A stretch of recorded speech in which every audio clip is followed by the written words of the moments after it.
Hmm, gimana ya mau meneliti sejarah Jambi? Padahal aku pengen sekali loh mau meneliti sejarah Jambi ini. Ya, supaya tahu gimana masa lalunya Jambi ini. Kamu bingung ngapain? Kalau mau meneliti sejarah, itu harus ada langkah-langkahnya. Ya, dalam pembahasannya itu adalah namanya langkah-langkah penelitian sejarah. Nah, kamu mau tahu bagaimana supaya tidak pusing untuk meneliti sejarah Jambi? Yuk, kamu lihat dulu pembahasan ini dulu. Nah, berdasarkan tayangan tadi, dapat kita ketahui kompetensi dasar apa yang harus kita capai, yaitu memahami langkah-langkah penelitian sejarah dan menerapkan langkah-langkah penelitian sejarah dalam mempelajari sumber sejarah yang ada di sekitar. Kemudian, setelah kegiatan pembelajaran ini diharapkan dapat memahami langkah-langkah penelitian sejarah dan menerapkan langkah-langkah penelitian sejarah dalam mempelajari sumber sejarah yang ada di sekitar, serta mampu menumbuh kembangkan sikap mandiri, teliti, percaya diri, dan bertanggung jawab. Untuk dapat menulis kembali peristiwa masa lalu menjadi suatu tulisan yang mudah dipahami dan menarik, diperlukanlah suatu metode dalam penelitian sejarah yang disebut dengan metode sejarah. Dengan menggunakan metode sejarah secara cepat, ada beberapa pertanyaan-pertanyaan dasar penelitian yang dapat mendukung sebuah penulisan sejarah yang layak, yaitu what? Peristiwa apa yang terjadi? Kemudian, when? Kapan terjadinya peristiwa itu? Where? Di mana peristiwa itu terjadi? Who? Siapa saja yang terlibat dalam peristiwa itu? Why? Mengapa peristiwa itu terjadi? How? Bagaimana proses terjadinya peristiwa itu?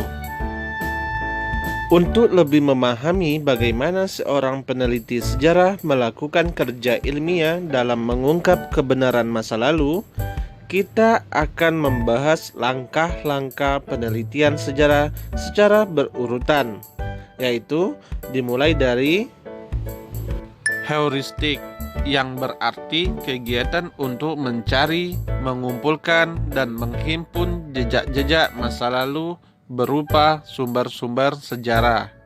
Kemudian verifikasi, yaitu proses kritik sumber. Kemudian interpretasi, yaitu tindakan atau proses menafsirkan atau menerjemahkan suatu peristiwa berdasarkan fakta-fakta yang ada. Dan yang terakhir, historiografi, yaitu proses penulisan berdasarkan fakta-fakta yang telah dikumpulkan, dikritik, dan diinterpretasi. Langkah pertama di dalam penelitian sejarah adalah heuristik atau pengumpulan sumber. Namun, sebelum melangkah ke proses tersebut, peneliti harus terlebih dahulu sudah mengetahui topik atau tema apa yang akan menjadi objek penelitiannya. Setelah mengetahui topik atau tema penelitian, baru dilanjutkan mencari sumber-sumber tersebut. Nah, kalau itu aku langsung mau penelitian saja lah. Aku cari sumber-sumbernya. Ops, nanti dulu. Emang kamu tahu sumber-sumber sejarah itu seperti apa? Nah, kalau kamu belum tahu, kamu harus lihat dulu penjelasan ini. Berdasarkan cara memperolehnya, sumber-sumber sejarah dapat berupa sumber primer dan sumber sekunder. Sumber primer dapat berupa keterangan langsung dari pelaku dan saksi sejarah, dokumen asli, laporan atau catatan, foto, benda peninggalan, film, dan artefak.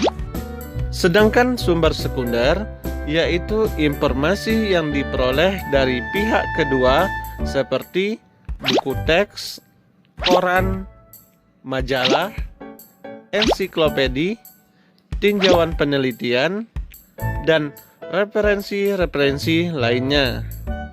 Berdasarkan bentuknya, sumber sejarah terdiri dari sumber tertulis yang berupa prasasti, naskah, dan lainnya.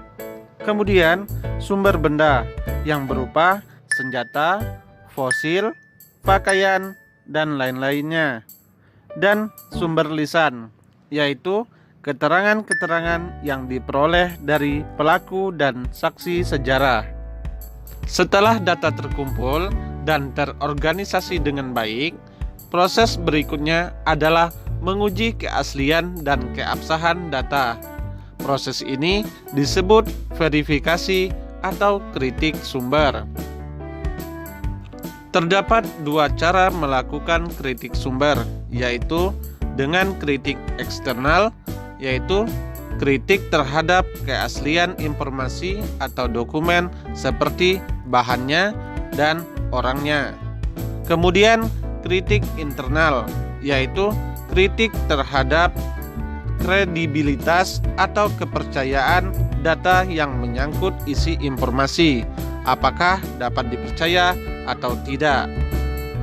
Setelah sumber-sumber dikritik, langkah selanjutnya adalah interpretasi, yaitu penafsiran suatu peristiwa atau memberikan pandangan teoritis terhadap suatu peristiwa sejarah berdasarkan fakta yang ada.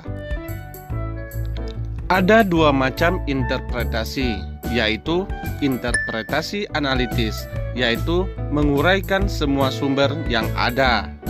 Kemudian interpretasi sintesis, yaitu menyatukan sumber-sumber yang ada. Sebagai contoh, ketika kita menemukan koin emas peninggalan Kesultanan Aceh, kita dapat memperoleh kesimpulan bahwa pada masa itu kegiatan jual beli telah menggunakan uang. Kesultanan Aceh merupakan kesultanan yang maju dan kaya raya karena memiliki emas dalam jumlah besar. Kesultanan Aceh terbuka terhadap bangsa asing. Setelah fakta-fakta dikumpulkan, dikritik, dan diinterpretasi, tahap selanjutnya adalah historiografi, yaitu penulisan sejarah. Menurut sifatnya, terdapat dua model penulisan sejarah, yaitu historiografi deskriptif naratif, yaitu penulisan sejarah hanya berisi kronologis, fakta peristiwa yang telah diinterpretasikan tanpa ada suatu analisis yang lebih mendalam terhadap peristiwa tersebut. Kemudian, historiografi deskriptif argumentatif, yaitu narasi peristiwa diberi bobot tambahan, yaitu analisis peristiwa. Yuk, kita semua untuk mencoba meneliti sejarah, karena dengan sejarah kita dapat menumbuhkan rasa bangga dan cinta tanah air. Dengan meneliti sejarah juga, kita dapat mengambil nilai-nilai kepahlawanan, keteladanan, patriotisme, nasionalisme, dan pantang menyerah dari para pendahulu kita. Nah, cukup sampai di sini pembahasan mengenai langkah-langkah penelitian sejarah. Sampai jumpa di pembahasan berikutnya. Terima kasih.